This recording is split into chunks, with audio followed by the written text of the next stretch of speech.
जय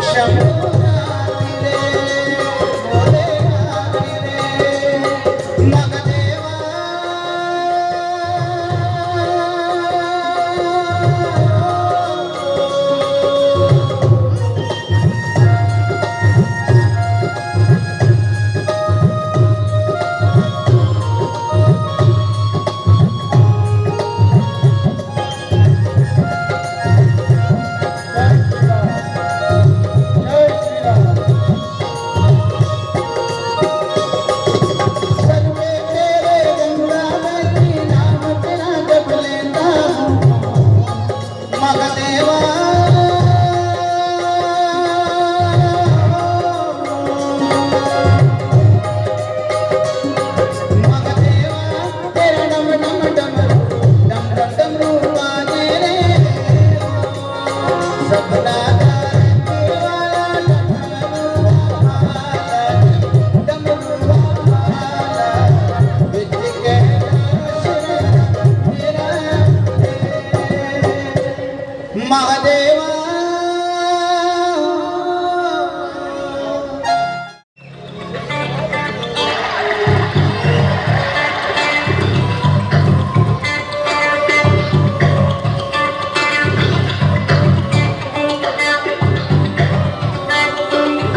जल्दी आ बापू। ए बापू, अब पता नहीं देखा कहाँ रह गया बापू। अब खाना खा गया बता कि नहीं? ओ बापू, अंधेरा हो जाता कब जाओगे? जय श्री राम। आवत है बटुआ, अभी आवत है। देखा कौन आवत है बेटा? ए बापू, अब कहाँ रह गया बापू?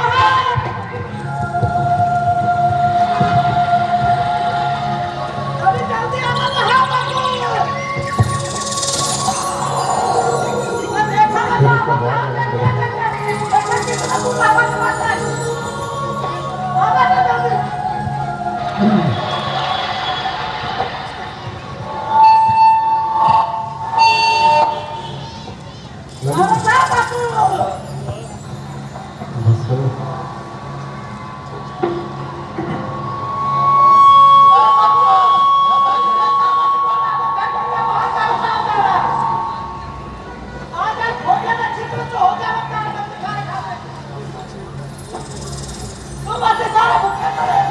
क्या आपने ही मुझे बुलाया है? आप बेटा, आपका परिचय? देवराज, हम अयोध्या के महाराज दशरथ के पुत्र हैं। मेरा नाम राम है और यह मेरा छोटा भाई लक्ष्मण है और साथ में मेरी अर्धांगिनी सीता भी है। क्या आप वही राम हैं जिन्होंने विश्वामित्र के यज्ञ की रक्षा करते हुए ताड़का को मारा था? हाँ देवराज, मैं वही राम हूँ। वह हम दोनों को हमारे गुरु की आज्ञा थी। और सीता स्वयं में शिव धनुष को तोड़ने वाले राम भी आप ही हैं? हाँ देवराज, राजा जनक का संशय मैंने ही निवारण किया था। और गौतम नारी अहिल्या आपके चरण स्पर्श से परम गति को प्राप्त हुई थी। हाँ देवराज, मैं भी, हमें हमारे गुरु जी की आज्ञा थी।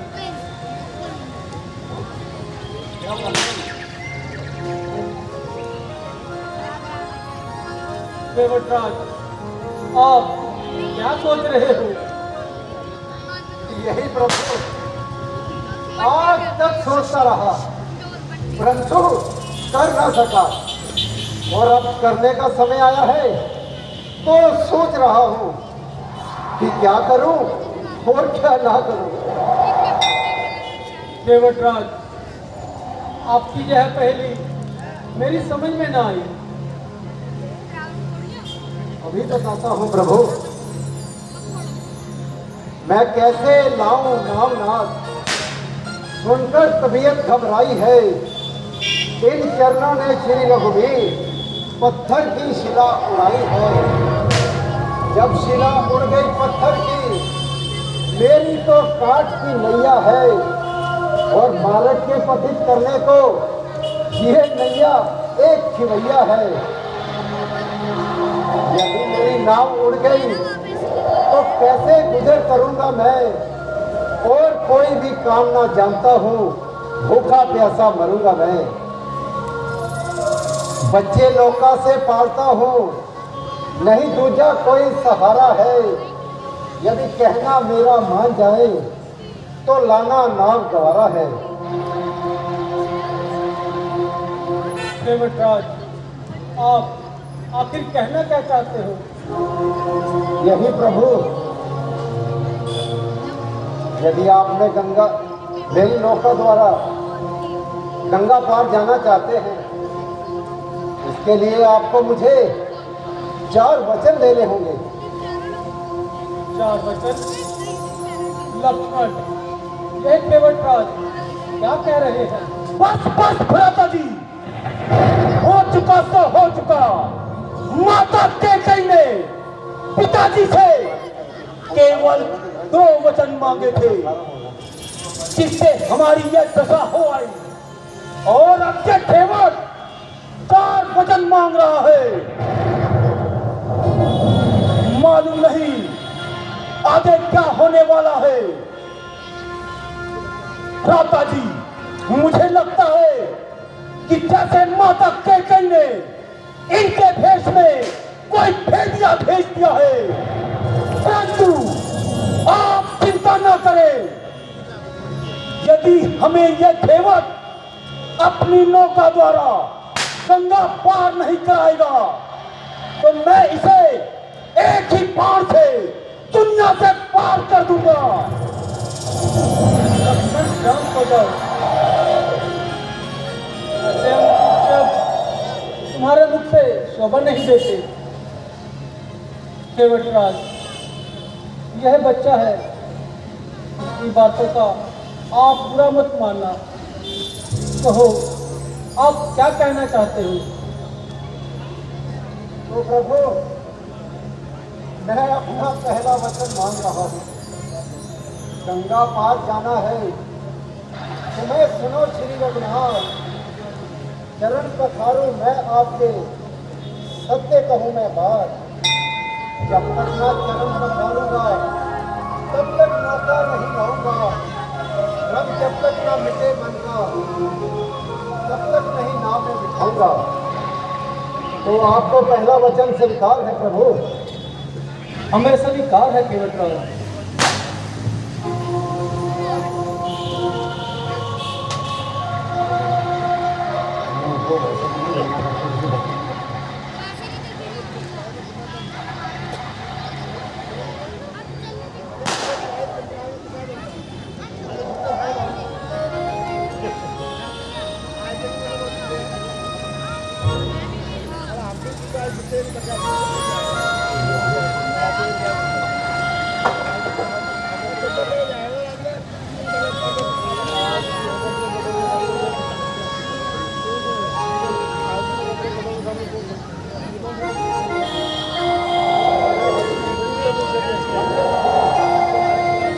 विराजी,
गंगा के दाता गंगा से मिलने आ बैठे गंगा के किनारे।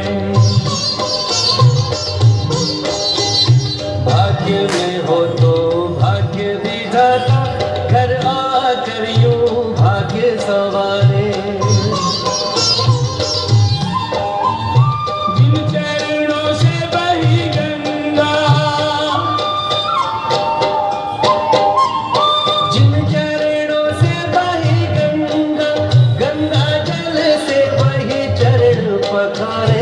जान के केवट की चतुराई मुस्काते श्री राम हमारे। जान के केवट की चतुराई मुस्काते श्री राम हमारे। जो पद पावन जो पद निर्मल केवट उनको मलमल धोए।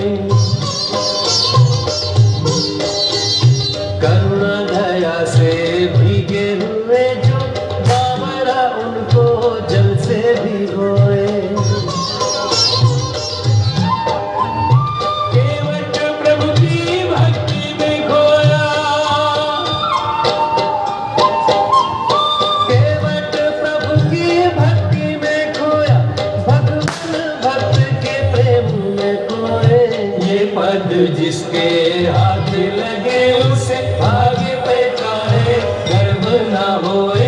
ये पद जिसके हाथ लगे उसे प्राप्त परम पद निश्चित होए।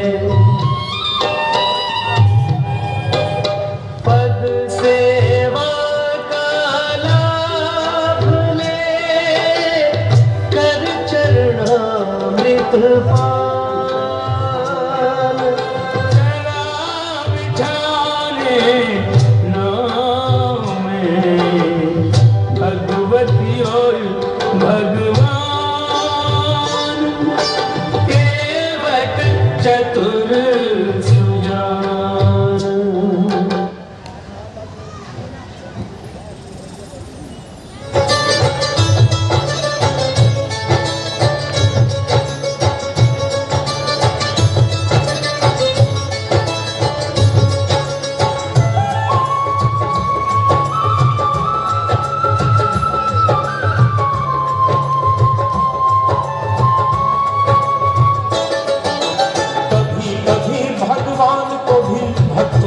काम पड़े, कभी कभी भगवान को भी भक्तों से काम पड़े। जाना था गंगा पार प्रभु केवट की नाव चढ़े, जाना था गंगा पार प्रभु केवट की नाव चढ़े। कभी कभी भगवान को भी भक्तों से काम पड़े, कभी कभी भगवान को भी भक्तों से काम पड़े। जाना था गंगा पार प्रभु केवट की नाव चढ़े, जाना था गंगा पार प्रभु केवट की नाव चढ़े।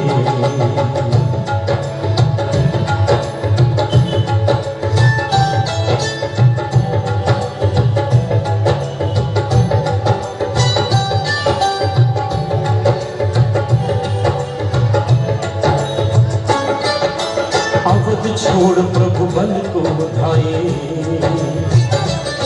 सिया राम लखन गंगा तक आए।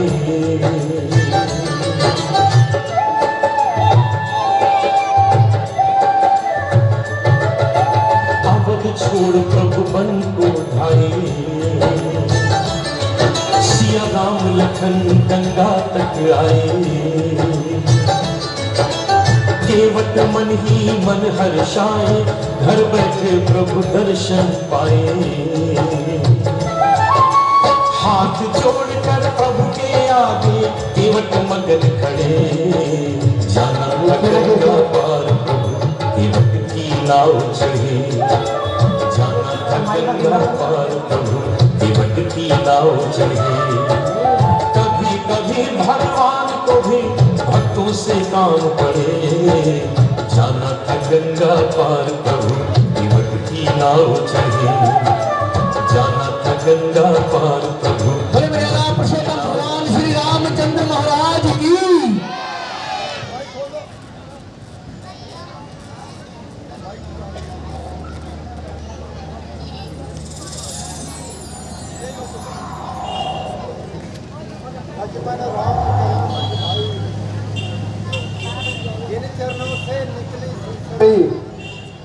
शंकर जटा समाई, भजमन राम चरण सुखदाई। भरत रहे लवलाई, जिन चरणों का ध्यान करके भरत महिमा गाई। भजमन राम चरण सुखदाई, भजमन राम चरण सुखदाई, भजमन राम चरण सुखदाई। बोले मर्यादा पुरुषोत्तम भगवान श्री रामचंद्र महाराज की, महाराज की, महाराज की।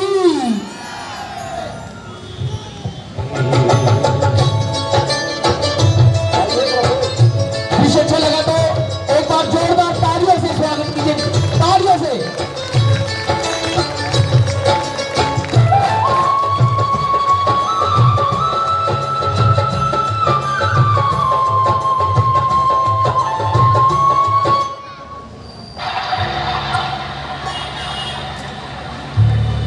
ये कैसा इंसाफ तेरा, जग के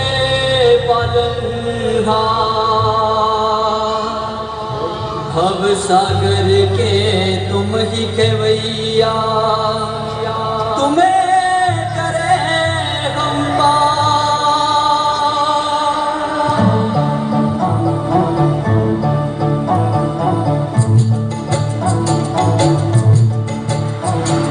हैया हो भैया हैया, हैया हो भैया हैया, चली मेरे नाव चली लेके प्रभु को पार,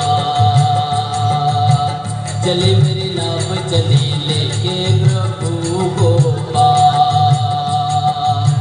भव सागर के बतियाए, भव सागर के बतियाए, चल के बट के द्वार, चली मेरी नाव चली लेके प्रभु को पार, चले मेरे नाम चली लेके प्रभु को पार।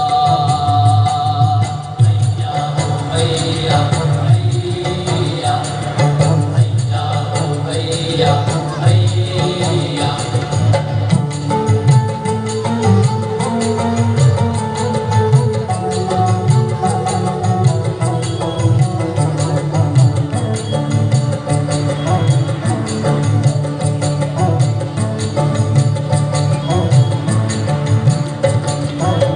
राजपाट सब छोड़ के आए, कैसे राजकुमार। राजपाट सब छोड़ के आए, कैसे राजकुमार। साथ में आई जनक दुलारी, साथ में आई जनक दुलारी, लक्ष्मण जैसा चले मेरे नाव चली लेके प्रभु को पार, चले मेरे नाव चली लेके प्रभु को पार। हैया हो भैया हैया, हैया हो भैया हैया।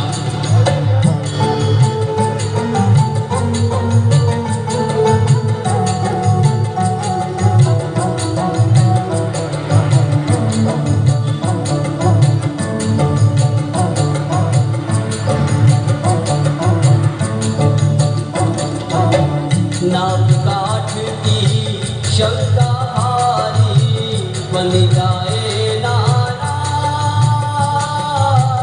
नाव काठ की शंका हारी, बन जाए नानार।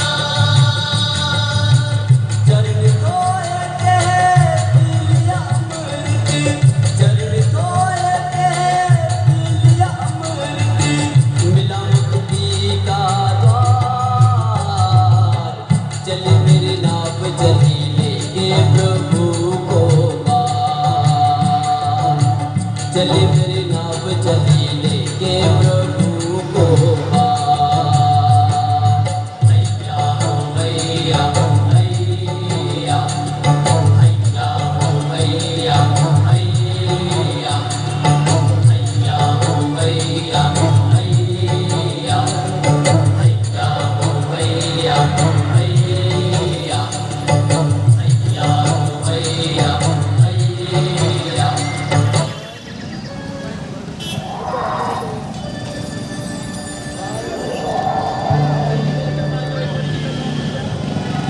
और दृश्य अच्छा लगा तो एक बार जोरदार ताली से स्वागत, जोरदार तालियां एक बार।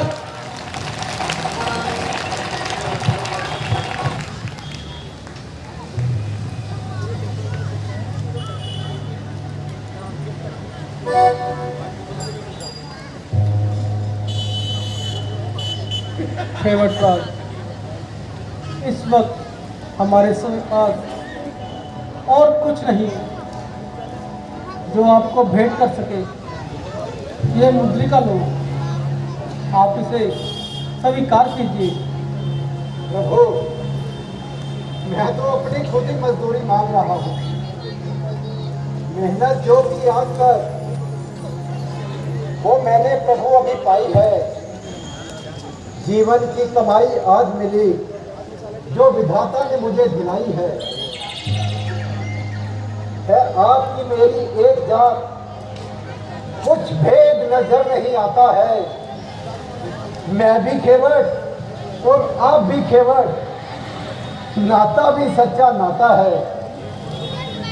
हम दोनों का है एक काम, फिर काम क्या लेने देने का। बिगड़ेगी मुझसे जान मेरी, मैं एक पाई नहीं लेने का। मैं केवल गंगा घाट का केवट, आप भव केवट कहलाते हो। मैं पार नदी से करता हूँ, आप भव से पार लगाते हो। जैसे मैंने सुखधाम प्रभु इस नदिया से पार लगाया है, जब घाट आपके पर आऊं कर देना पार चित लगाया है। केवटराज, जैसी आपकी इच्छा। केवटराज, अब हमें यहाँ से प्रस्थान करने की आज्ञा दीजिए। प्रभु, अभी तो मेरा चौथा वचन बाकी है। आप वह भी मांग लीजिए। 14 वर्षों के बाद प्रभु जब लौट कुशल घर जाओगे तो चौथा ऋण मजदूरी का इस घाट चुकाकर जाओगे। केवटराज, हमें आपका ये वचन भी मंजूर है। 14 वर्षों के पश्चात जब मैं, लक्ष्मण और सीता वापस अयोध्या आएंगे तो तुम्हारे इस घाट पर ही आएंगे। केवटराज, अब हमें यहाँ से जाने की आज्ञा दीजिए। अयोध्या नाथ की जय हो। मर्यादा पुरुषोत्तम भगवान श्री रामचंद्र महाराज की।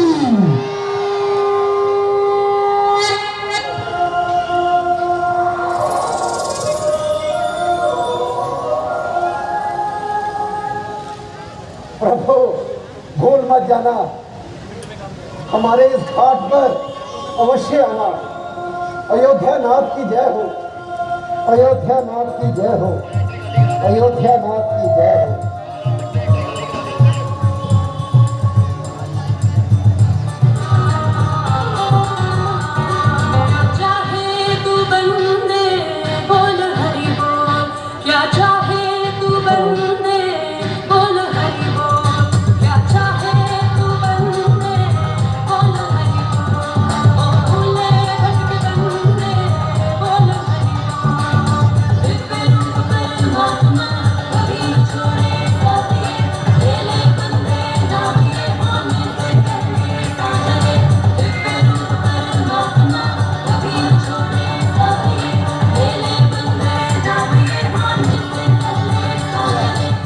स्वागत करेंगे हमारे आज के चीफ गेस्ट का, श्री कैलाश जैन जी। भिंगरा जी उनका स्वागत करते हुए फूलों की माला से जोरदार तालियों के साथ एक बार। और जैकी जी, हर्षदीप जी, अनिल कपूर जी, रमन जैन जी स्वागत करते हुए।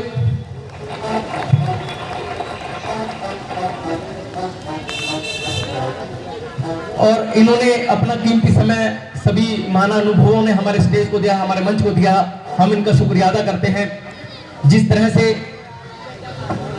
और संजय शर्मा जी हमारे श्री कैलाश जैन जी को रावण, जो आपके समक्ष रावण का रोल करेंगे, कैलाश जैन जी का स्वागत करते हुए। और बहुत बहुत धन्यवाद है हम सभी महानुभावों का जिन्होंने इस मंच पर अपने चरण कमल आज डाले हैं और हमें सहयोग दिया है अपना।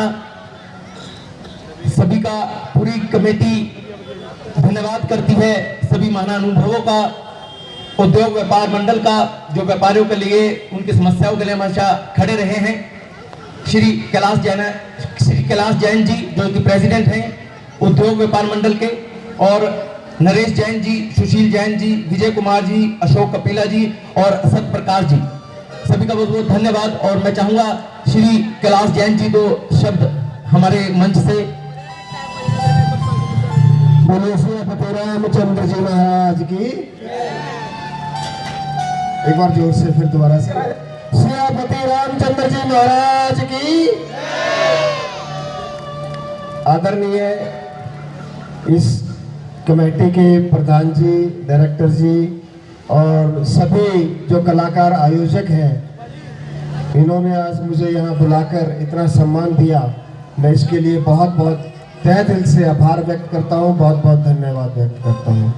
मैं सिर्फ एक बात कहना चाहता हूँ आज इस मंच से, रामलीला हमारी हिंदू संस्कृति है, हमारे देश की संस्कृति है रामलीला। वैसे तो रामलीला हम हर साल देखते हैं, आजकल तो टीवी में, फिल्मों में जगह जगह बार बार राम जी का चरित्र दिखाया जाता है, रामलीला दिखाई जाती है, रामचरितमानस दिखाई जाता है। लेकिन जो असली जो संस्कृति है हिंदुस्तान की, वो ये रामलीला है। मुझे याद आ रहा है वो समय, मैंने खुद भी रामलीला की है, रामलीला में पार्ट लिया है और हम लोग रामलीला का आयोजन करवाते रहे हैं। और कहीं नहीं, सेक्टर 22 में ही बिजवाड़ा में रामलीला हुआ करती थी। मेरे साथ बहुत सारे, ये रमन है, इसके दादाजी हमारे साथ होते थे। और ये लड़का जो अभी राकेश आपका खेवड़ का रोल कर रहा है, ये हमारी रामलीला में भी खेवड़ का रोल किया हुआ है इस लड़के ने। तो रामलीला एक ऐसा स्टेज है, ऐसी जगह है जहाँ से बहुत कुछ सीखने को मिलता है और हमारी संस्कृति, जो हमारी असली हिंदुस्तानी संस्कृति है, उसका हमें यहाँ से आभास होता है। रामचंद्र जी के रामायण से, महर्षि वाल्मीकि जी द्वारा जो लिखी गई रामायण है, उसके माध्यम से बहुत सारी शिक्षाएं, जीवन को कैसे जिया जा सकता है, ये हमें देखने को मिलती हैं। और रामचंद्र जी की जो शिक्षाओं में जो सबसे बड़ी रामायण में जो शिक्षा है, मेरा ये मानना है कि वो सबसे ज़्यादा शिक्षा ये मिलती है कि हमें मर्यादा में कैसे रहना है। इसीलिए भगवान रामचंद्र जी को मर्यादा पुरुषोत्तम भगवान रामचंद्र जी कहा जाता है। और रामायण में आप देखें, भगवान रामचंद्र जी ने कहीं भी, किसी भी तरह से, कहीं भी, किसी भी समय अपनी मर्यादा को नहीं लांघा है। आज मैं यही एक संदेश देना चाहता हूँ। ये छोटे छोटे बच्चे बैठे हुए हैं सामने, हम भी कभी ऐसे बैठ के रामलीला देखा करते थे बच्चों की तरह से, कि रामायण में आप रामलीला में आते हैं, कम से कम एक चीज़ जरूर सीख के जाएं कि हमें मर्यादा में कैसे रहना है। भाई का भाई से प्यार क्या होता है, बेटे का पिता के प्रति क्या सम्मान होता है, क्या मर्यादाएं होती हैं, पत्नी का पति के प्रति क्या होता है, और हर एक रिश्तेदारी में, हर रिश्ते में एक दूसरे के प्रति क्या मर्यादाएं होती हैं। ये अगर हम थोड़ा सा इससे सबक सीख कर जाएं तो बहुत अच्छा होगा। आप सब लोगों ने मुझे यहाँ बुलाया, इतना सम्मान किया, बहुत बहुत धन्यवाद, बहुत बहुत आभार। थैंक यू वेरी मच, धन्यवाद। और अब मैं चाहूंगा हमारे नरेश जैन जी 2 शब्द कहें हमारे मंच से।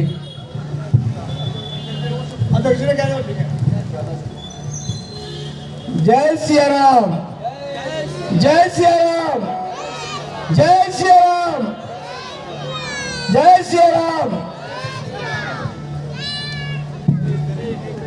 ये हमारे सुशील जी।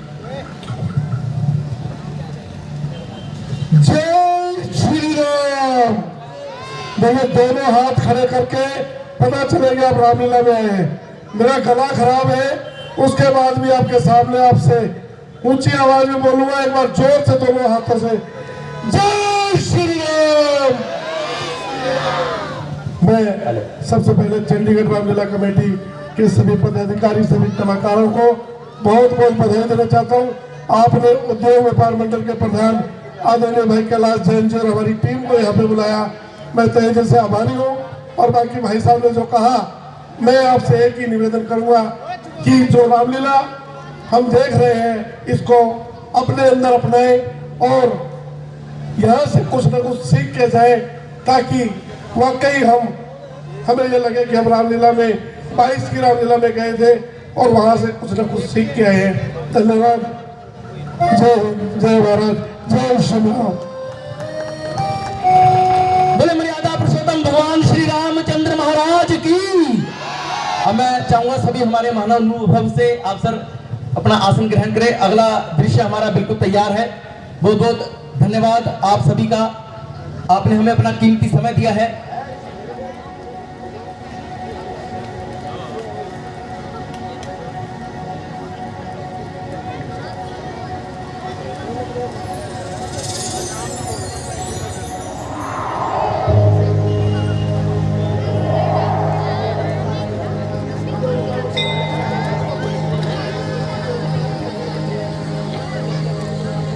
भैया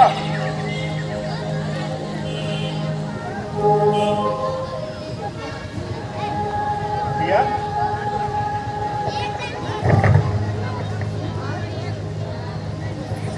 भ्राता जी,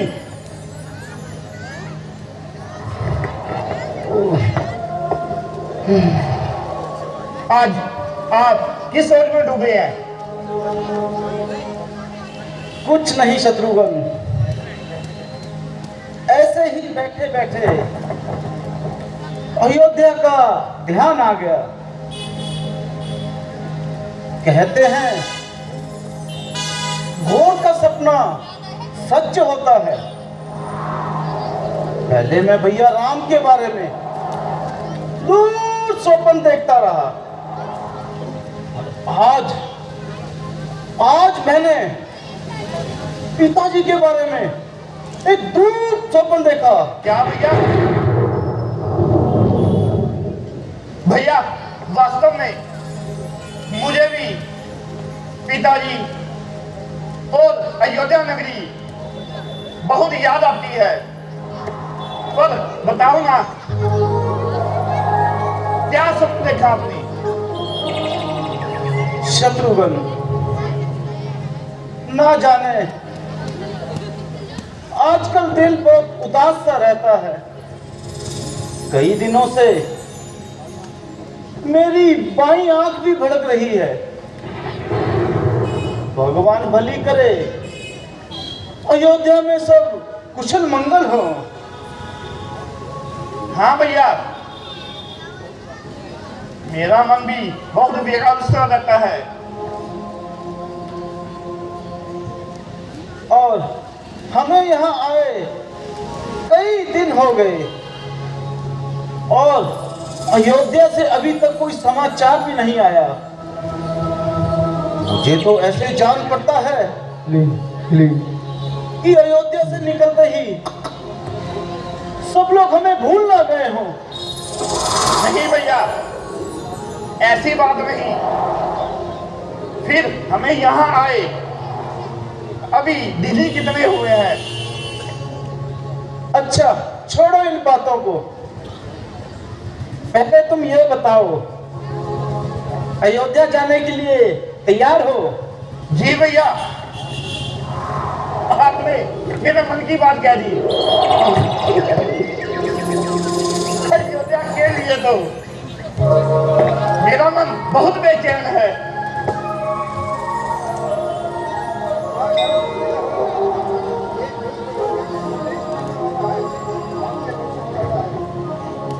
भैया, अयोध्या से दूत आया है। हाँ, मैंने भी सुना।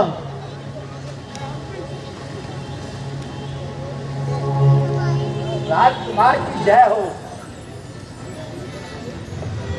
श्रीधर, बोलो क्या बात है? क्या संदेश लाए हो? आपको जल्दी अयोध्या में बुलाया है। किसने बुलाया है? पिताश्री, माताएं, भैया राम और लक्ष्मण सब कुशल से तो हैं? जी हाँ, सब कुशल से हैं, बस आपको जल्दी बुलाया है। क्या माता जी ने कोई आवश्यक संदेश भेजा है? जी हाँ, बस आपको जल्दी बुलाया है। जय श्री राम। अरे भाई, जल्दी बुलाया है, जल्दी बुलाया है, मैं चलने को तैयार हूं। जय श्री राम। परंतु जल्दी बुलाने का कोई तो कारण होगा। कारण? कारण यही है कि बस आपको जल्दी बुलाया है।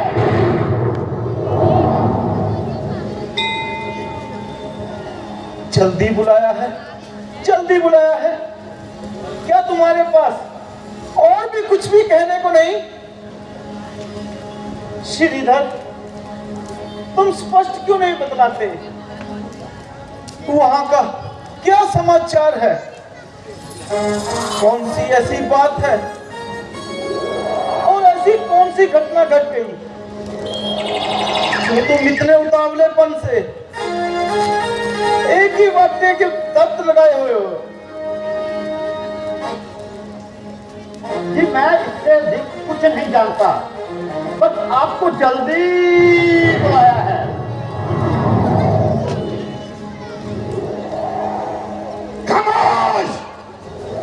भैया जी, आप इस विवाद को छोड़े।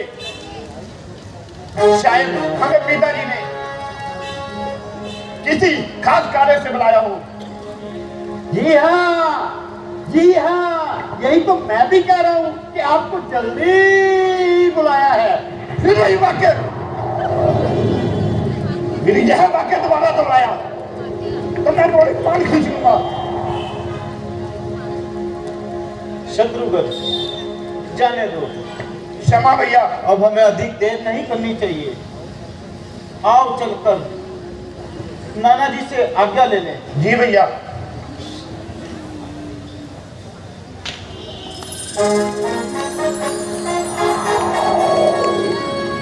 और अगला दृश्य भी बिल्कुल तैयार है यार, हट जाओ पीछे हट जाओ। तो दृश्य तैयार हमारा।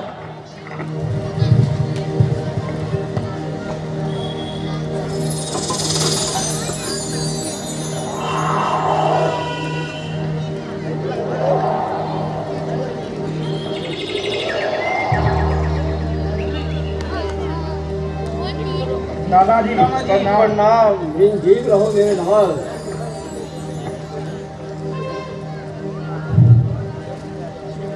नाना जी, आपके पास से जाने को मन तो नहीं करता, किंतु क्या करें, इस समय हमारा यहाँ ठहरना मुश्किल है। आप हमें जाने की आज्ञा दीजिए। बेटा,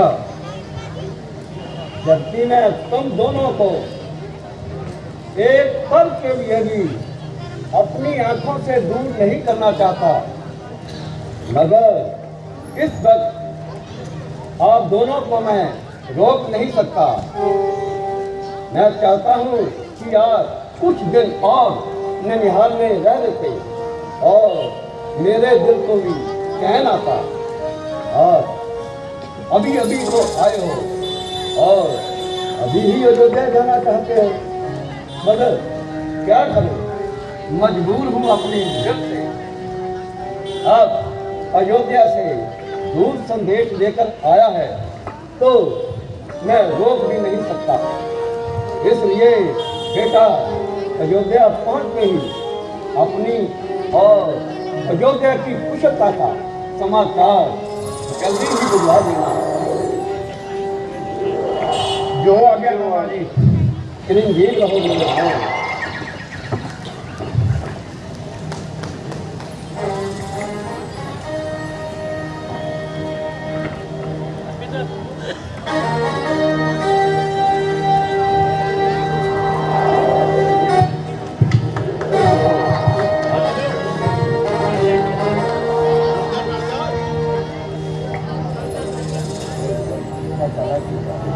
मेरा राम की कृपा से सब काम हो रहा है।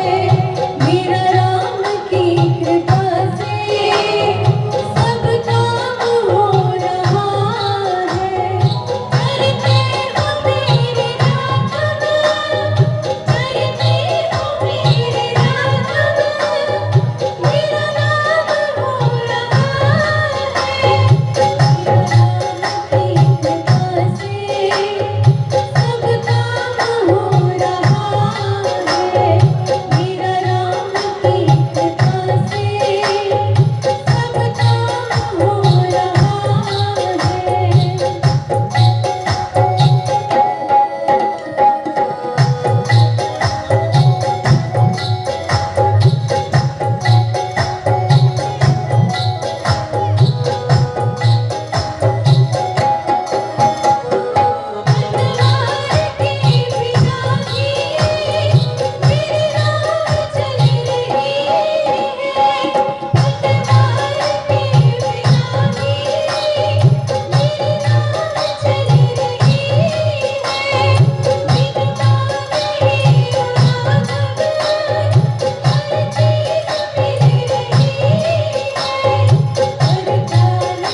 तालियां हो जाए।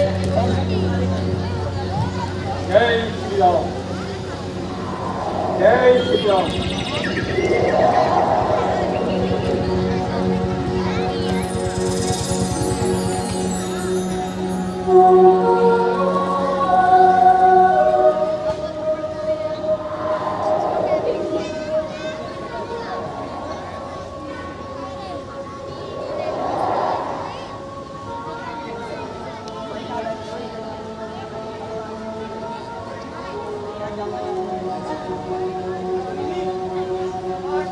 रानी,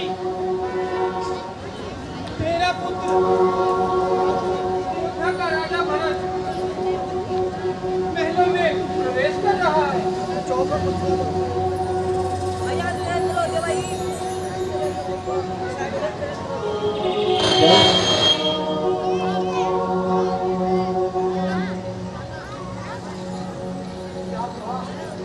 मेरा पुत्र भरत महलों में प्रवेश कर रहा है।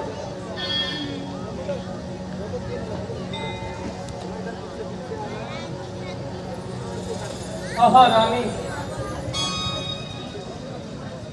उसे शीघ्र मेरे पास लेकर आओ। ठीक है।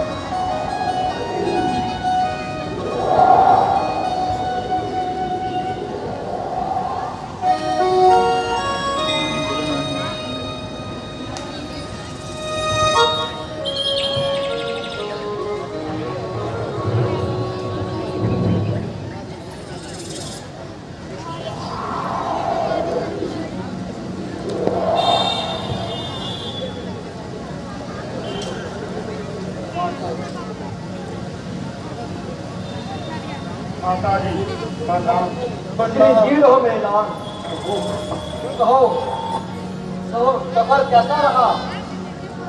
तुम्हारे नाना मामा सब कुशल से तो है ना? हाँ माता जी, वहाँ पर सब कुशल मंगल से है, मगर अब तक मुझे पिताजी के दर्शन नहीं हुए। माँ, पिताजी कहाँ हैं? बेटा जरा धैर्य रखो। अरे सफर की थकान तो उतार लो, मैं धीरे धीरे सब बता दूंगी। हमारी थकान तो पिताजी के दर्शन करते ही उतर जाएगी। बेटा मैं तुम्हें धीरे धीरे सब बता दूंगी। पहले मैं तुम्हारी आरती तो उतार लूं। किस खुशी में उतारी जा रही है आरती? तुम्हारे आने की खुशी में मेरे बेटा। परंतु परंतु पहले तो ऐसे कभी ना हुआ। पहले तो सिर्फ भैया राम जी की आरती उतारी जाती थी, आज उनके स्थान पर मेरी क्यों? बेटा पहले की बात कुछ और थी, अब बात कुछ और है। ऐसी भी क्या बात है माँ? जरा मैं भी तो सुनूं। आखिर इन महलों की रोती हुई दीवारों में एक तुम ही खुश नजर आ रही हो। मैं भी तो खुश हूँ, जिसने तुम्हें इतना बड़ा किया। मुझे इन व्यर्थ की बातों में कोई रुचि नहीं। वो बात मैं पूछता हूँ, उसका कोई उत्तर क्यों नहीं देता? माँ, आखिर बात क्या है?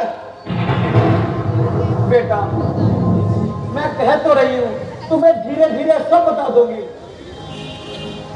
ठीक है, यदि आप नहीं बताना चाहती कोई बात नहीं, मैं अभी जाकर पिताजी महाराज से खुद ही पूछ लेता हूँ। महाराज कौन? अब तो महाराज तुम हो। अजीबे होते हुए ऐसे शब्द इस जुबान पर लाते हुए तुम्हें लज्जा नहीं आती? परंतु महाराज ही तो अब क्यों? क्या हुआ पिताजी को?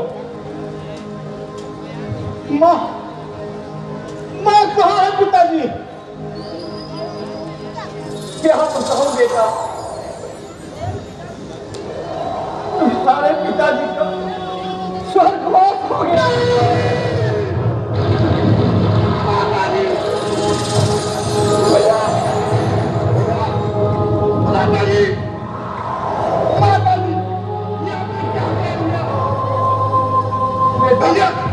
बेटा अपने आप को संभालो। भैया भैया भैया बेटा अपने आप को संभालो इंसान। भैया मराठा जी भैया होश में आओ भैया।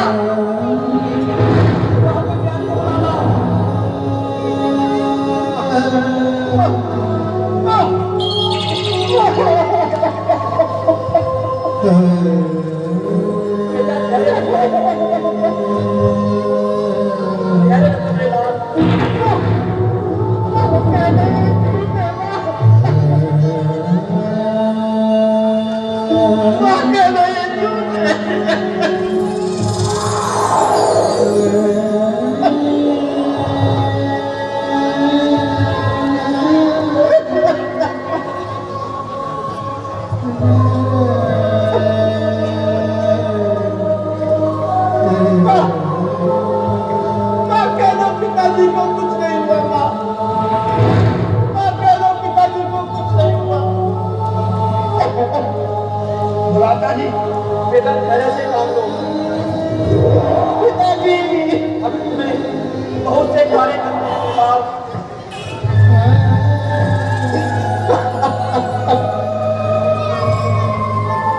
पिताजी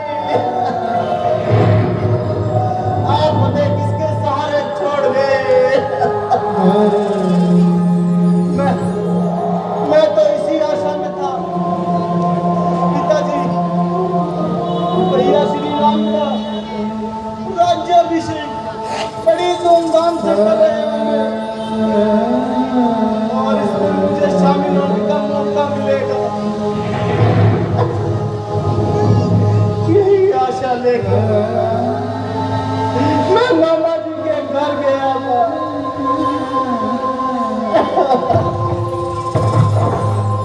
मैं कैसा भागा निकला।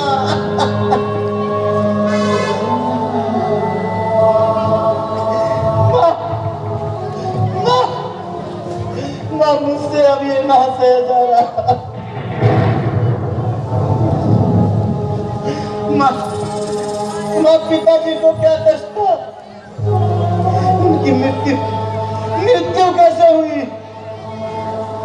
मैं उनके पास ना रह सका। भाई राम और लक्ष्मण ने तो उनकी तो सेवा की होगी। वह कितने भाग्यशाली है।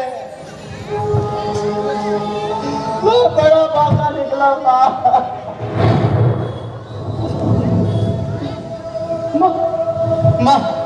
माँ भैया राम कहा?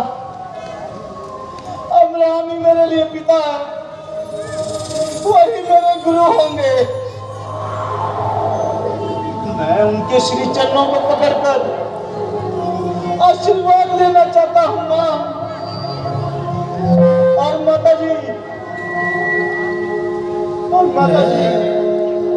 प्राण त्याग करते हुए क्या कहकर गए? मैं उनकी वे आखिरी वाणी सुनना चाहता हूँ। बेटा तुम्हारे पिता श्री राम कहते हुए परलोक सिधारे, हे राम, हे लक्ष्मण, हे जानकी, वे यही रखना में है।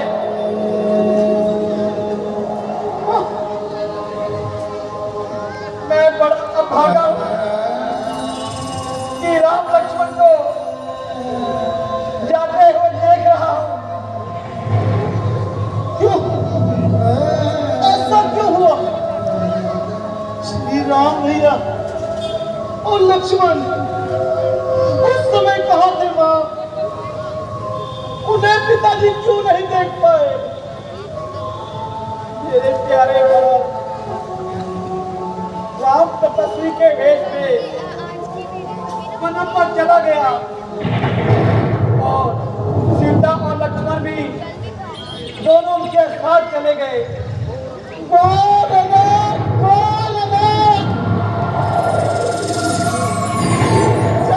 चार बेटों के होते हुए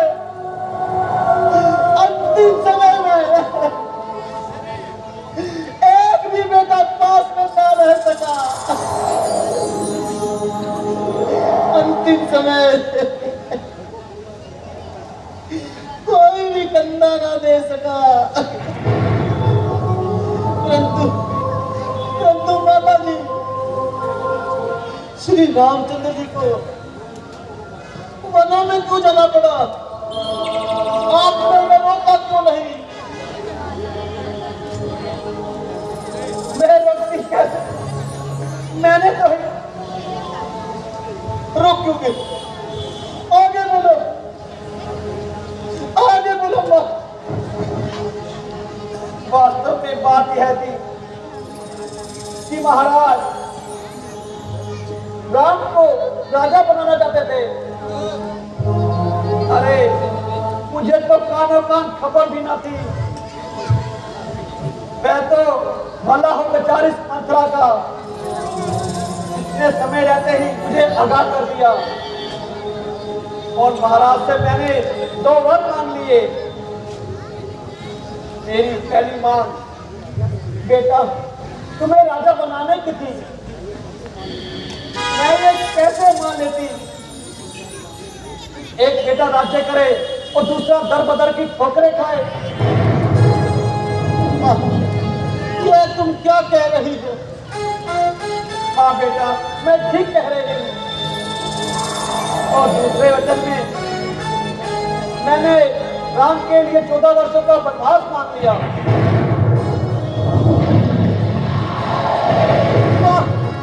ये तुमने कैसा अनर्थ कर डाला? ऐसा क्यों किया मां? ऐसा क्यों किया? बेटा ये तुम्हारे लिए किया मैंने बेटा। अब तो तुम अयोध्या के महाराज हो, बच्चों की तरह रोना धोना छोड़ो। मैं तुम्हारी आरती उतारती हूँ।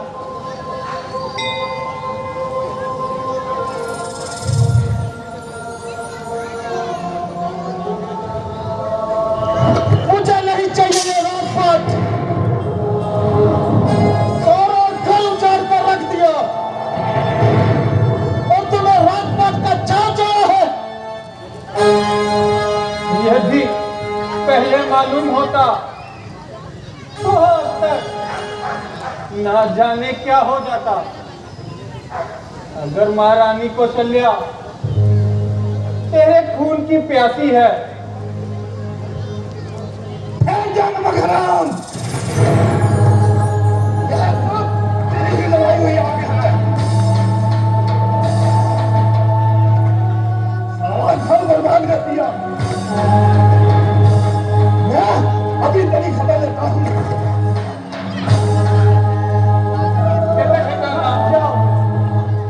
ये क्या कर रहे हो? रहने दो शत्रु भैया, जो काम मुझे पहले कर लेना चाहिए था वह अब कर रहा हूं।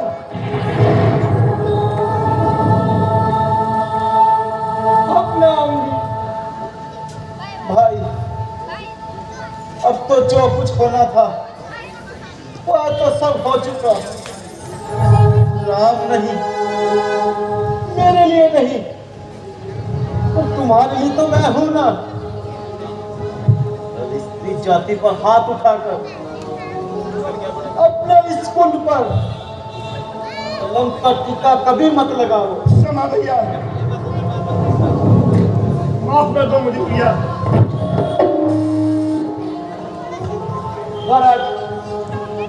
मैं जानती हूँ कि ताके स्वर्गवास से तुम्हें महान दुख हो रहा है। यह तो हम सभी को ही है। महाराज तो अब लौटकर नहीं आएंगे। तुम्हें उनके वचनों का पालन करना चाहिए। उनके वचनों अनुसार तुम इस विशाल साम्राज्य के एक शक्त सम्राट हो।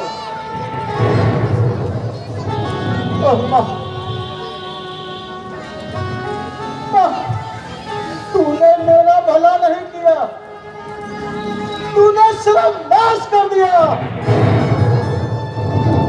इस कर्म से तूने मुझे इस रघुकुल का सबसे कलंकित, अब तूने मुझे पुरुष बना दिया। ये क्या कह रहे हो?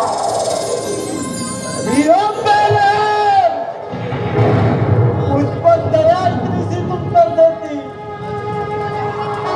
सिंहासन पर बिठाने की जगह मुझे अति पकड़ देती है।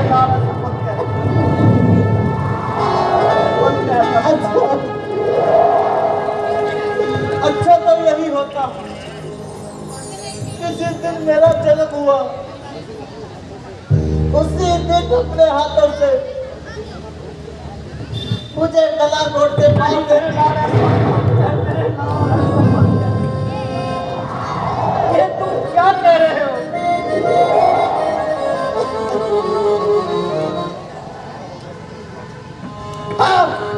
ठीक ही कह रहा हूँ। आज अकेला मैं कह रहा हूँ, कल सारा संसार कहेगा। एक दुस्तासी के कहने से रानी ने अपने सुहाग की हत्या कर दी। ये तो कैसी मूर्खता की बातें करता है मेरे लाल? ये तो क्यों नहीं समझता? हर माता को अपने पुत्र को बड़ा बनाने का लोभ होता है। अरे ओ लोभी माता, मैं तुम्हें प्रणाम करके आज धिक्कारता हूँ। राधा रानी से मिलना बड़ा जरूरी।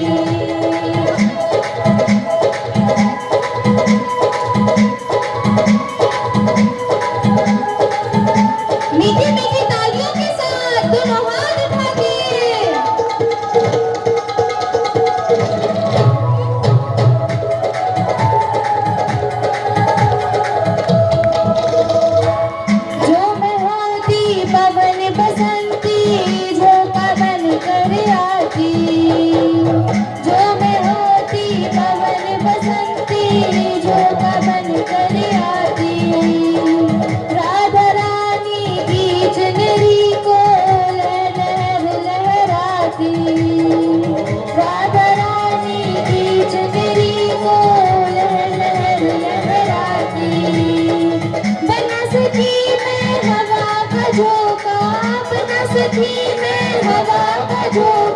ये मेरी मजबूरी। राधा रानी से मिलना बड़ा जरूरी। राधा रानी से मिलना बड़ा जरूरी। श्यामा प्यारी से मिलना बड़ा जरूरी। श्यामा प्यारी से मिलना बड़ा जरूरी।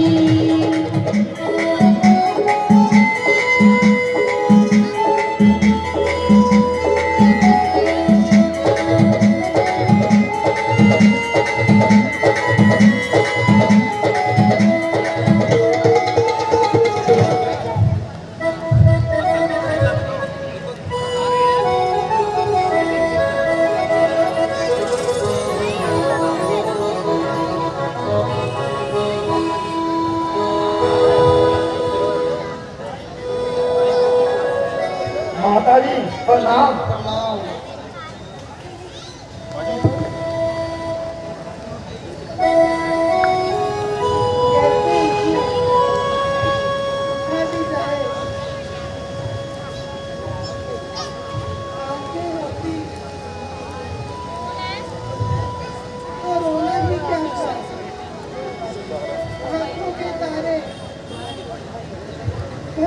चले गए।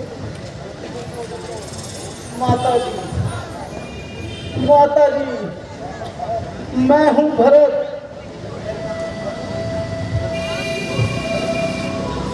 भरत,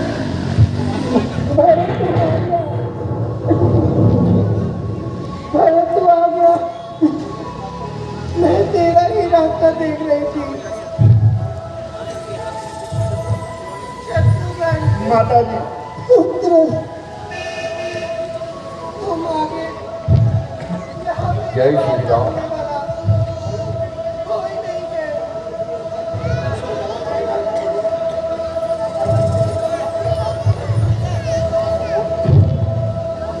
बेटा, यहाँ मेरी सुनने वाला कोई नहीं है। कोई मेरी बात नहीं मानता। मुझे मेरे राम के पास ले जाओ। अब तो तू राजा बन गया। मैं तुमसे प्रार्थना करती हूँ, अपनी सेना को हुक्म दे दे। जहाँ राम को छोड़ा है उसी बनिए, उसकी माता को भी छोड़ा। माता जी, बचपन से मैंने आपकी गोद में अनेक स्नेह पाया है और आज अगर उसी गोद में मेरे लिए स्थान नहीं, ऐसे जीवन से तो अच्छा है मुझे मृत्यु आ जाए। गलत नहीं। अब ऐसी बातों से मुझे और दुखी मत करो। एक बेटा तो कैसी तो वन में चला गया और दूसरा इस प्रकार तेरे छोड़कर मरने की बात करेगा तो बेचारी माँ किससे सहारा मांगेगी। मैं तो तेरे आने से समझी थी तू मेरे पास मेरा राम आ गया। मेरी बातों का काटे देखा मेरे लाल।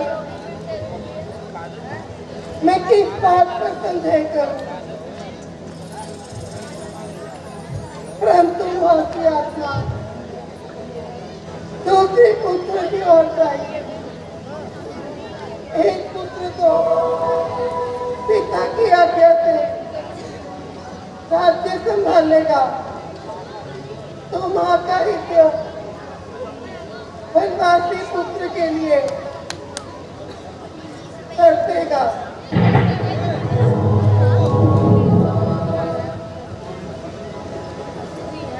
माँ, मैं आपको वन में नहीं जाने दूंगा, परंतु वन में जाने वालों को आपके द्वार पर जरूर लेके आऊंगा।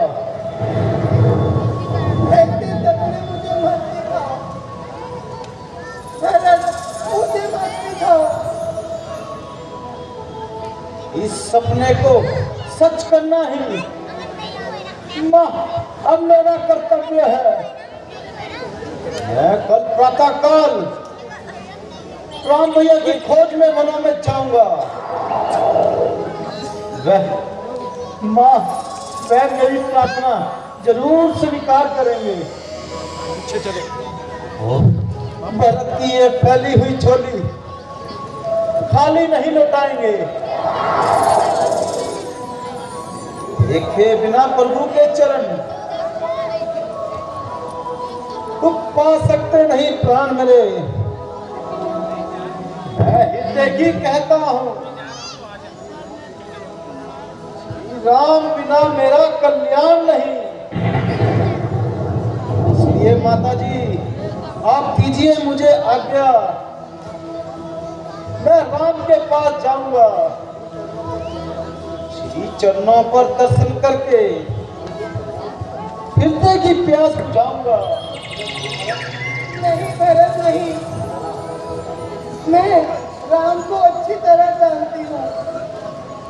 वह तुम्हारा कहना मानने वाला नहीं।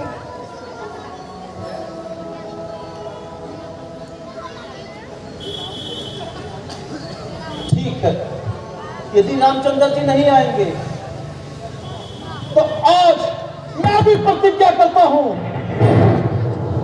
श्री राम जी की तरह मैं भी 14 वर्षों तक वनवासी बनकर रहूंगा और उनकी अनुपस्थिति में इस राज्य गद्दी पर पांव तक न रखूंगा।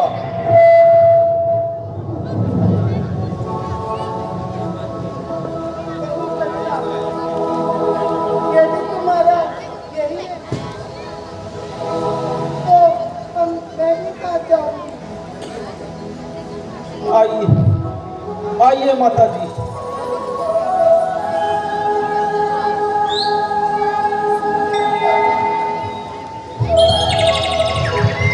बोले मर्यादा पुरुषोत्तम भगवान श्री रामचंद्र महाराज की बहुत ही सुंदर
चले गए भगवान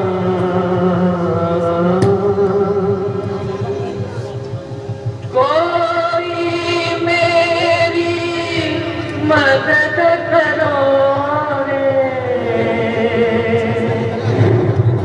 ये आधी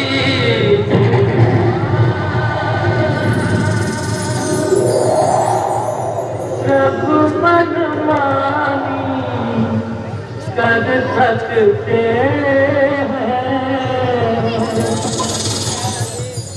बन सकते पाशान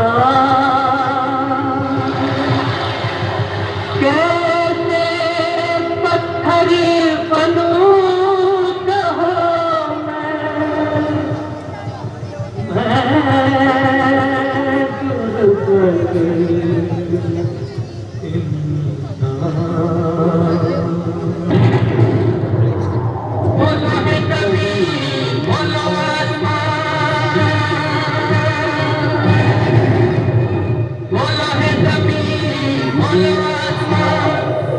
तो जवाब दो बोले जवान कौन सी दिशा में गए मेरे भगवान बोलो है जमीन बोलो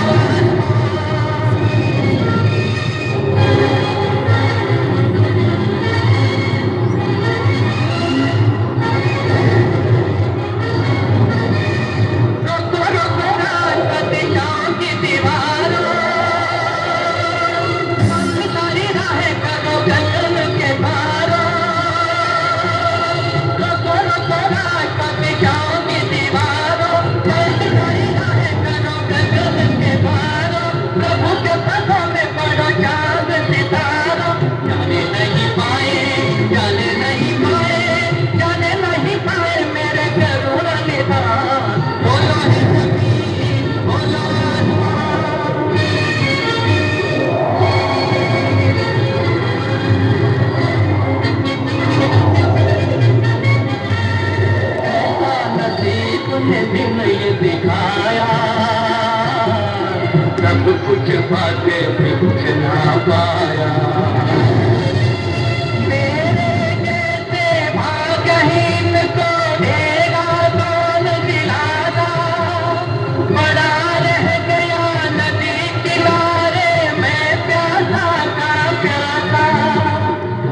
है कठोर ये, कहता है कठोर ये विधि का विधान।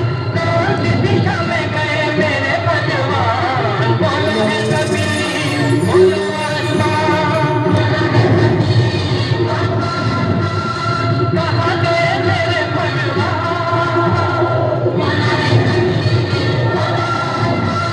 बावले हुए हैं मेरे काम।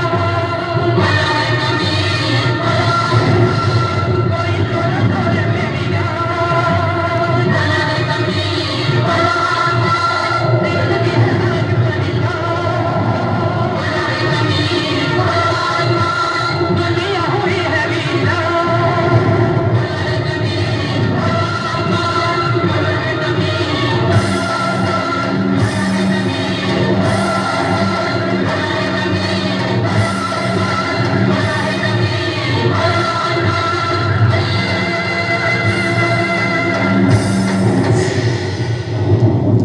और जोरदार तालियां हो जाए, जोरदार तालियां। दृश्य अच्छा लगा तो अगला दृश्य बहुत ही सुंदर दृश्य है इसमें।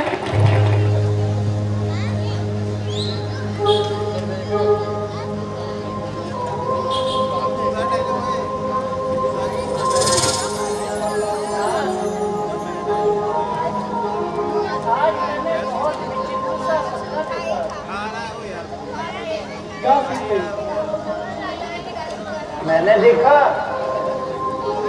जैसे भरत जी समाज सहित यहाँ आए थे, सबके मुख मलिन और मन दुखी लग रहे थे।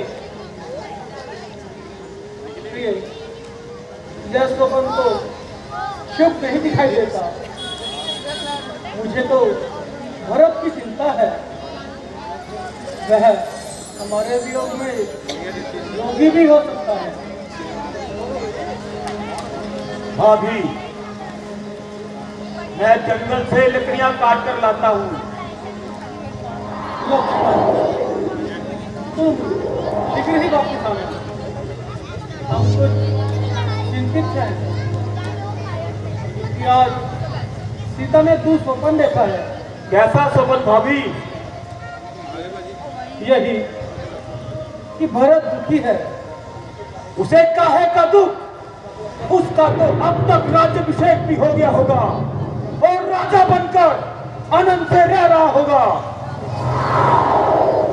नहीं लक्ष्मण, तुम उसे नहीं जानते। लक्ष्मण, वह मुझसे इतना अधिक स्नेह करता है। उस पगले ने तो राज्याभिषेक भी रो रो कर करवाया होगा, माता और पिता की आज्ञा से। भ्राता जी, आप सभी को अपने जैसा सीधा और सरल समझते हैं।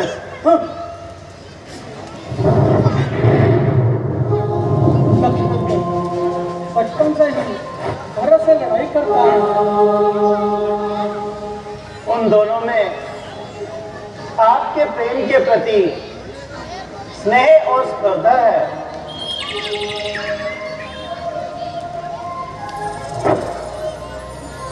आ गया, आ गया, आ गया। मैं चिंता नहीं छोड़ूंगा।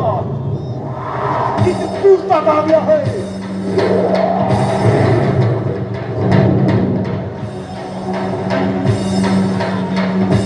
क्या कहा लक्ष्मण? कौन आ गया? आपका चहेता भरत, और कौन? अच्छा, क्या कहा लक्ष्मण? भरत आया है? कहाँ है? चित्रकूट आ गया है। मुझे मन में दिल और कौल मित्रों ने आकर बताया कि अयोध्या का राजा भरत अपनी चक्रवर्ती सेना के साथ चित्रकूट आ रहा है। मैंने स्वयं पेड़ पर चढ़कर देखा तो मुझे सच सेना दिखाई दी। हमारी सूर्य पताकाएं हवा में लहरा रही थी, साथ में हाथी घोड़े और सेना भी थी।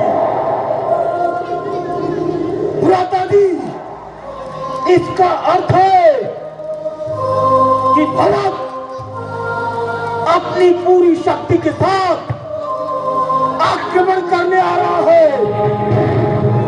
आक्रमण?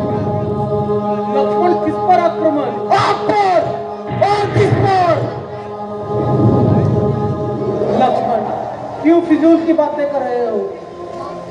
भरत की बुद्धि तो ऐसी कुटिल कभी नहीं हो सकती। क्यों नहीं हो सकती? जिसकी माता की बुद्धि कुटिल हो सकती है, उसके पुत्र की बुद्धि कुटिल क्यों नहीं हो सकती? आज राज शक्ति ने भ्राता जी, यदि भरत के हृदय में कपट न होता तो मैं अपने साथ हाथी घोड़े और सेना लेकर न आता। आज राज शक्ति ने भरत को अंधा कर दिया है। वो आपको निष्ठाल और बेसहारा समझकर आपकी हत्या करने आ रहा है। नहीं लक्ष्मण, ऐसी कोई बात नहीं। भैया शीघ्र आज्ञा दो, भाई को अब समझूंगा मैं।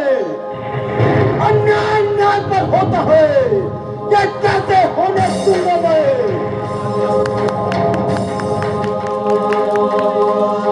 हे नाथ, रोकते रहे सदा, पर एक समय रोकना नहीं मुझे।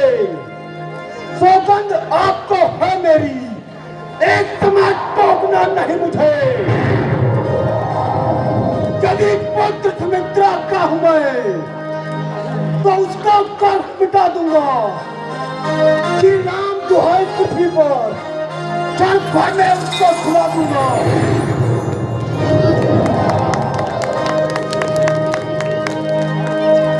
भाई, भाई कैसा भाई? जब था तब निर्बल था, आस्तीन का सामान जब कभी खुदाओं में बल था। सेवक का तो धर्म यही, नित्य तत्पर होना सेवा में। स्वामी पर संकट आए, जान निछावर सेवा में।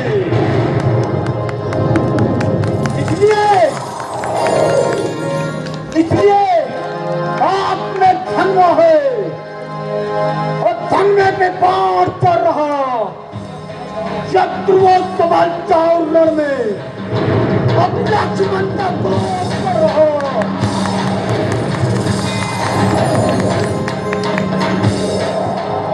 पृथ्वी हो जाए ठंड, पिंजा तल तिल तिल हो जाए। तूफान समंदर फेंककर चाहे अंदर से टकराए। शंकर भी आकर मदद करे तो शंकर ही साक्षी है। रण में उसको मारूंगा जो रघुराई का बैरी है।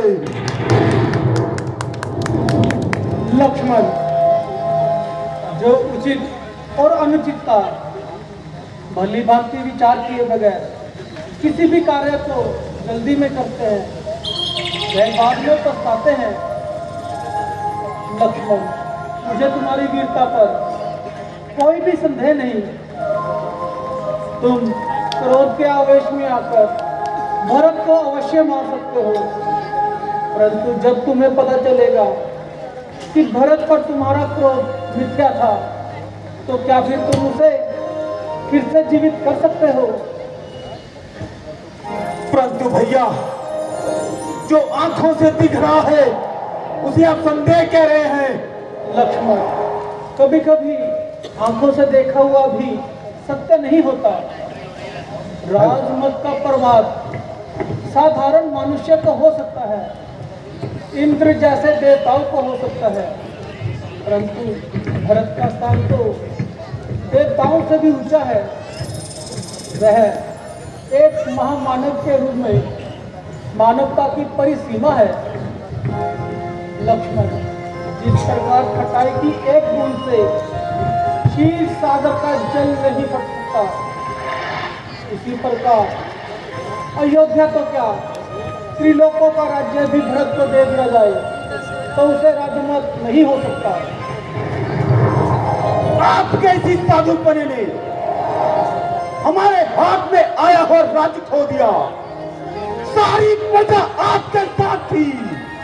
आपका मात्र एक संकेत होता तो प्रजा महाराज आपका राज्याभिषेक करने पर मजबूर कर देती। और लक्ष्मण, मैं प्रजा के बल पर अपने पिता के वचनों को झुठला देता। लक्ष्मण, पिता और पुत्र का नाता प्रजा के मत से नहीं होता, उसी प्रकार भाई और भाई के फैसले तलवार और तीर कमानों से नहीं होते। भरत को मारकर जिस राज्य की तुम लालसा कर रहे हो, अभी सोचो उसका परिणाम क्या होगा। लक्ष्मण, यदि अपने भाई ही ना रहे तो फिर इस राज सुख में क्या फायदा। लक्ष्मण, यदि मेरे सुख में तुम तीनों भाइयों का प्यार ही ना है तो यह सुख भी मेरे लिए विष के समान है। लक्ष्मण, अगर तुम्हें राज्य की लालसा है तो मैं तुम्हारी शपथ खाकर कहता हूं कि मेरे भरत वह राज्य तुम्हें दे देगा। नहीं भैया नहीं, मुझे राज्य की अभिलाषा नहीं। यदि भरत के मन में पाप हुआ तो, यदि उसने हम पर प्रहार किया तो। लक्ष्मण, तो उसी को प्रहार कर लेने दो। भरत हमारा राजा है, हम अपने राजा के सम्मुख शस्त्र नहीं उठाएंगे।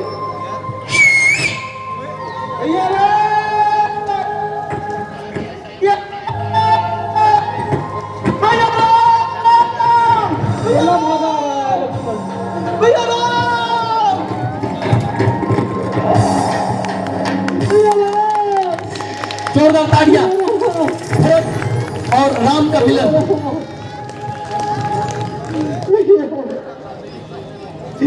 भैया मैं आपकी शरण में आया हूँ। भरत मेरे भाई, तुमने क्या हाल कर रखा है। नहीं, जिस पापी के कारण आपकी ये दशा हुई, आप उसे भाई मत कहिए। मैं आपका अधिकारी नहीं हूँ।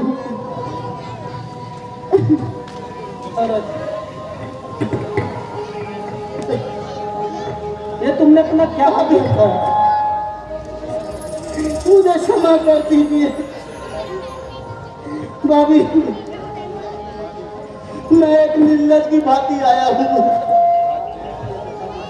आप सबकी ये दशा देखकर अच्छा होता मुझे मृत्यु हो जाती।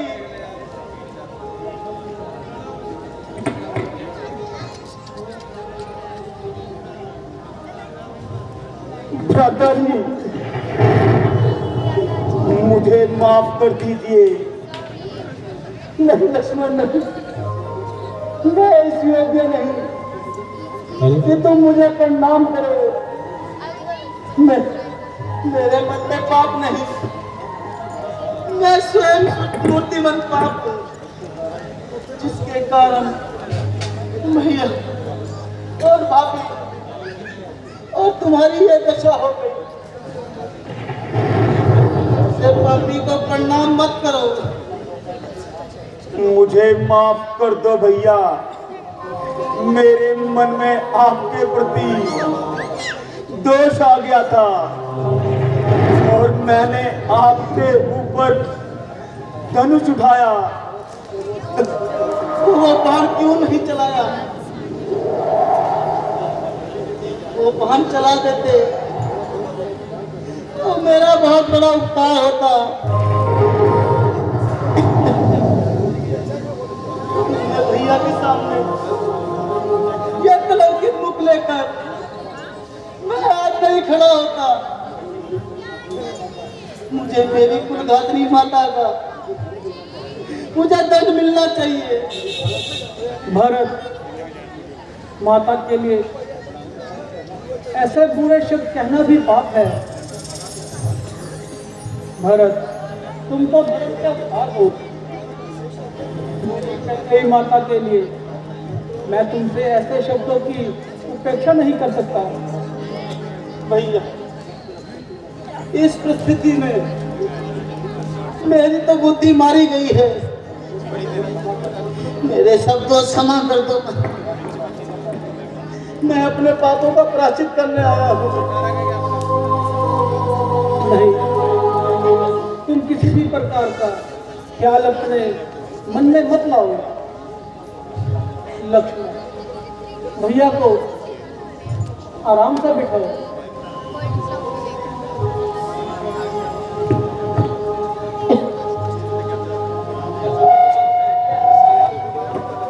भैया ना,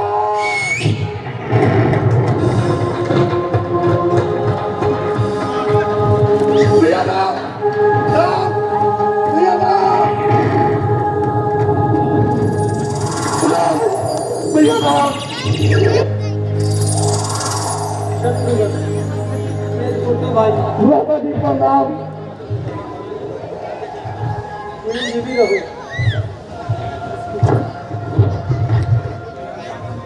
माता जी प्रणाम।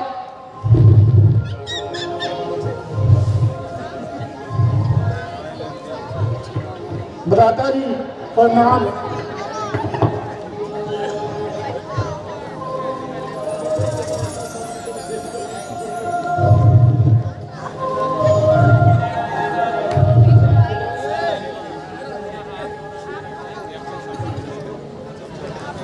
माता जी प्रणाम।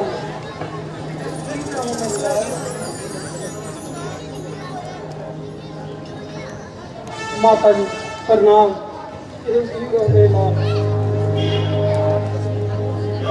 प्रणाम गुरु। चिरंजीवी रहो।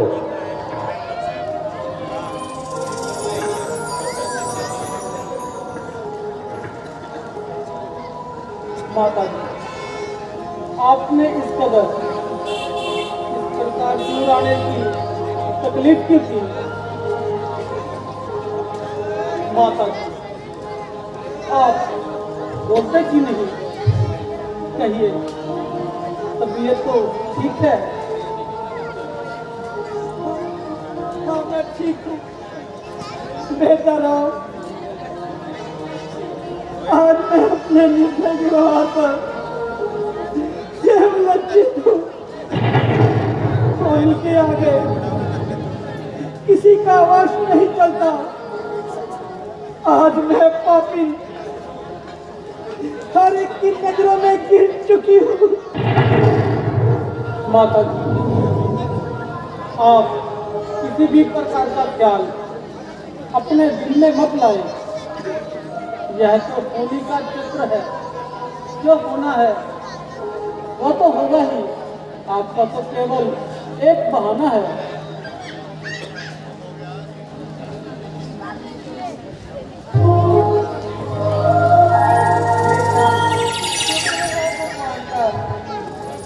कि दोबारा तुम्हारा भाई का मसला देखा।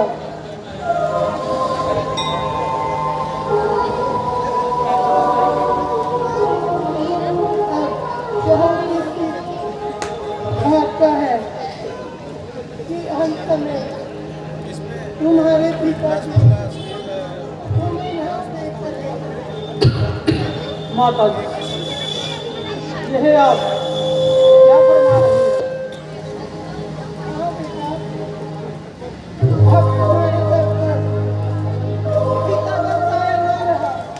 क्या कहें माता जी? अब पिताजी नहीं रहे।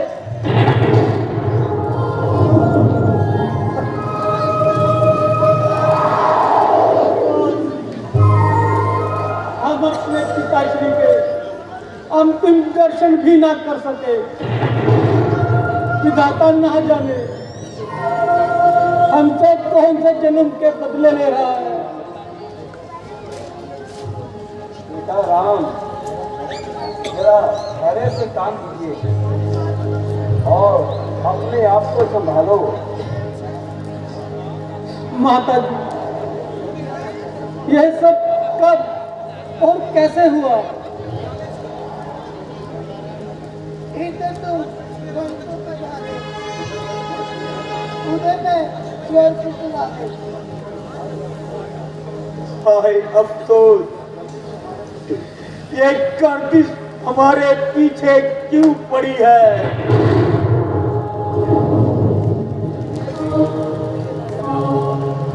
पिताजी का हाथ भी हमारे सर से उठ गया। ये अब भी हमें बर्बाद करने पर तुली है।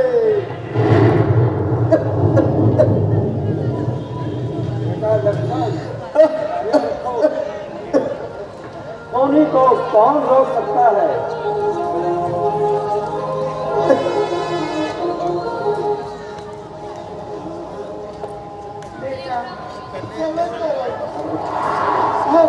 रोने धोने से माता जी, एक दुख हो तो सब्र भी करे, विपत्तियों की भी कोई सीमा हो।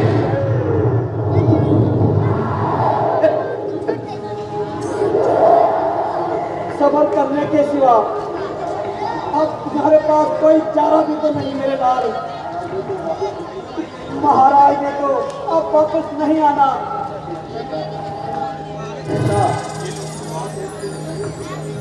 जो बात एक दिन होनी ही है,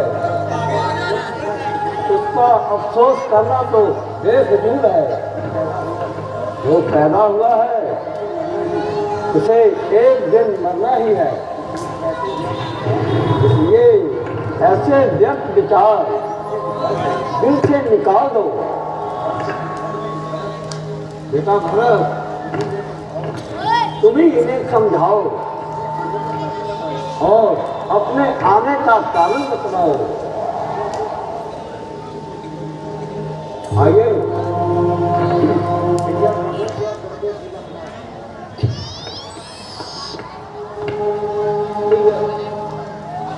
कहूँ क्या दर्द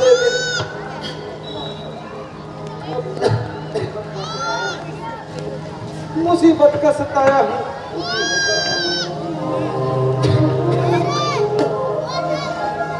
दुखी होकर है भ्राता जी, आपकी शरण में आया हूँ। चलो आप, नहीं तो इसी जगह अपने प्राण दे दूंगा।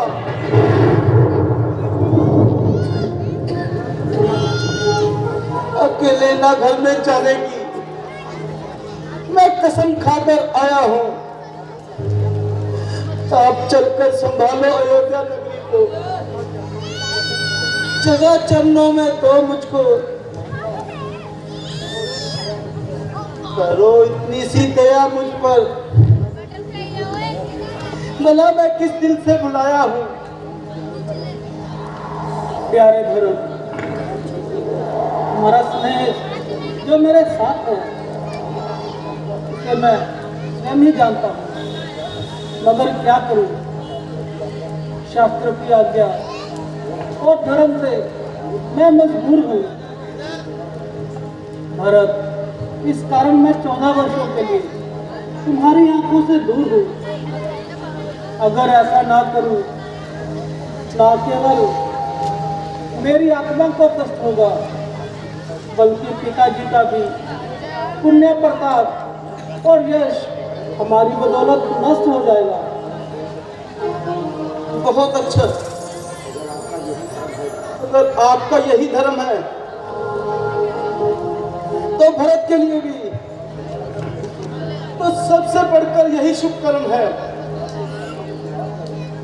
आपके चरणों में निवास करूं और खुद भी 14 वर्ष वनवास करूं। भरत, मुझे तुम्हारी इस राय से भी एतराज है, क्योंकि तुम्हारा ये ख्याल पिताजी की आज्ञा से बिल्कुल विपरीत है। वनवास का हुक्म सिर्फ राम के लिए है, ना कि भरत के लिए। अच्छा माता जी, जो आप हुक्म करती वह तो इंसाफ है। हाँ भरत, मुझे माता जी के हुक्म से सब एतबार है। माता जी,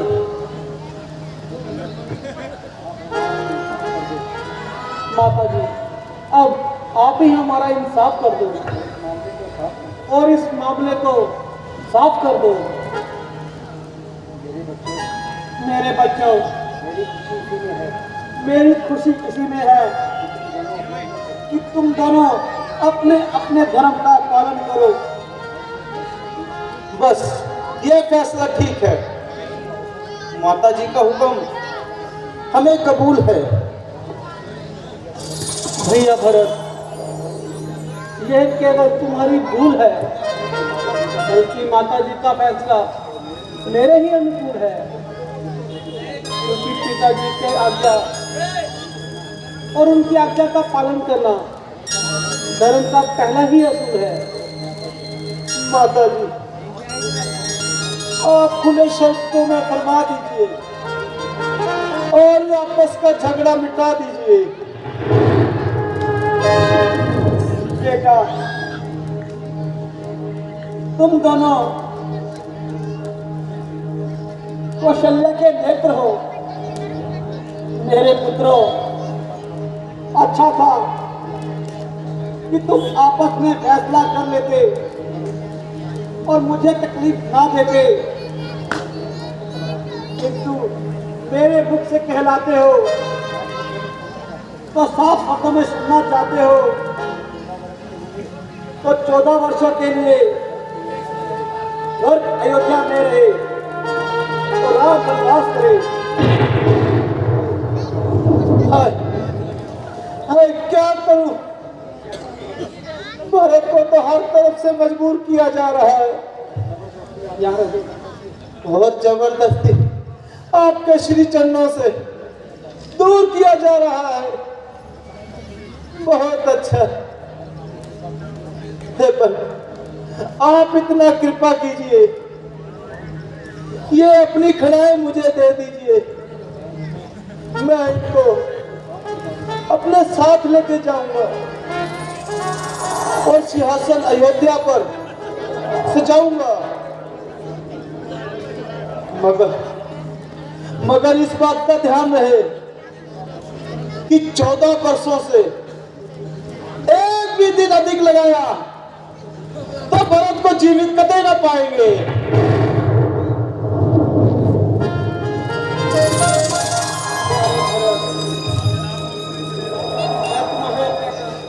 स्वीकार करता हूँ और इस बात का इकरार करता हूँ कि 14 वर्ष व्यतीत होते ही मैं स्वयं तुम्हारे पास आऊंगा और एक भी दिन अधिक ना लगाऊंगा।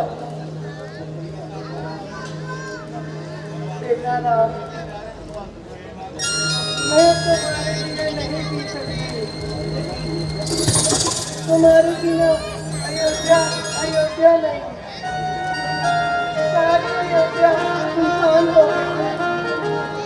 माता जी आप धीरे धीरे, मैं आपसे बहुत दूर हूँ। माता जी अब आप ही बताएं, क्या कभी सूर्य भी गगन से दूर हुआ है? चंदा कभी आकाश से दूर हुआ है? माता जी, आपका भी खुशबू पवन से दूर हो सकती है। नहीं माता जी नहीं, फिर हम दोनों आपसे कब दूर हैं? ये तो कहने की बातें हैं। चलो बेटा, जल्दी चलो।